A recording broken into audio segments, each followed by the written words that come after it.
Hey everyone, Kim here with Whiny Women doing a wine review tonight. We are going to be trying something very special tonight. It is called a Baco Noir. It's a 2012 Baco Noir from the Umpqua Valley, and the name of this winery is Abbey Creek. And Bertoni is the winemaker of this wonderful little establishment.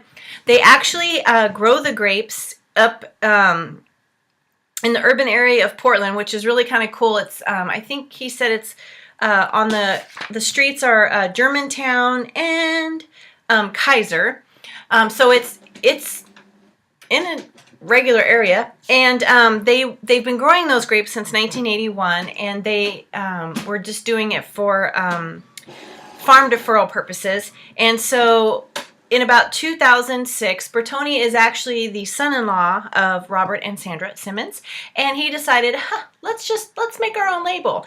So yeah, let's just do that. So he started making his own wine. They released their first label in 2006, and they've been making wine ever since. And we got to stop by and see Bertoni today and try his wines, and they are amazing. They do some Pinot Noir, Pinot Gris, Chardonnay, Gewürztraminer. They're going to be doing a Gamay Noir and a Albarino. I don't think that I've ever tasted an Albarino before, so I'm very excited. And those are Albarino, I believe, is a hybrid grape, but don't quote me on that. I'll have to do some research on that.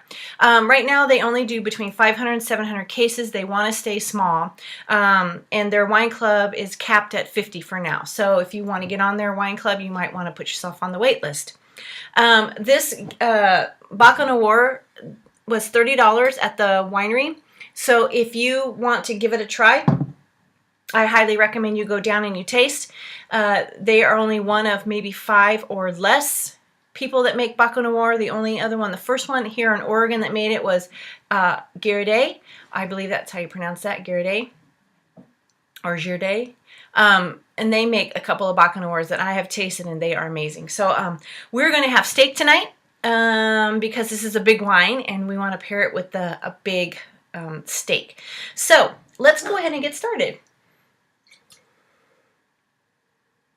You get lots of fruit-forward jamminess. You get a little, let me see what I wrote down on my tasting notes, because I did taste this already. It's very big on the nose, very fruit-forward. It's very deep in color, jammy. You would get the sense that this wine is a little sweeter than it should be. And you're only going to get that like right at the tip. So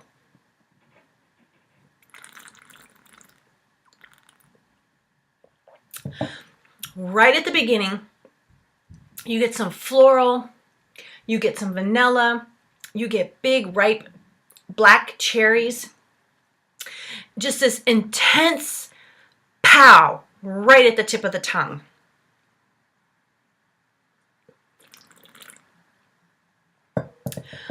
And then as it comes through the mid-palate, you get a little acidity.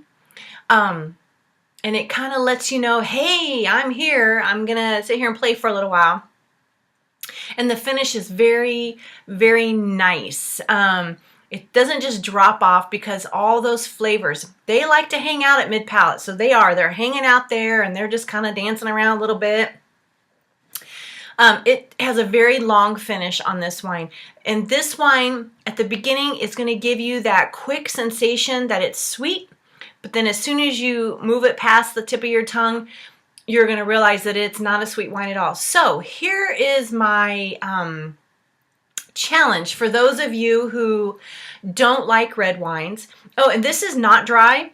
It's not tannic at all. It's very pleasant. So my challenge to you, those red wine drinkers or those sweet wine drinkers, try this Baco Noir from Abbey Creek and give it a whirl, because I think if you can like move your palate a little bit further, you're going to be excited about it. So Abbey Creek 2012 Baco Noir from the Umpqua Valley. Go and see them. They're out there in North Plains, Oregon. It's really not that far. They're just right there. So go out and see them and tell me what you think of it, because I really enjoyed all the wines today. Thank you, Bertoni, for introducing us and being so hospitable and cordial today. I really appreciate it. We had a great time. Until next time, cheers.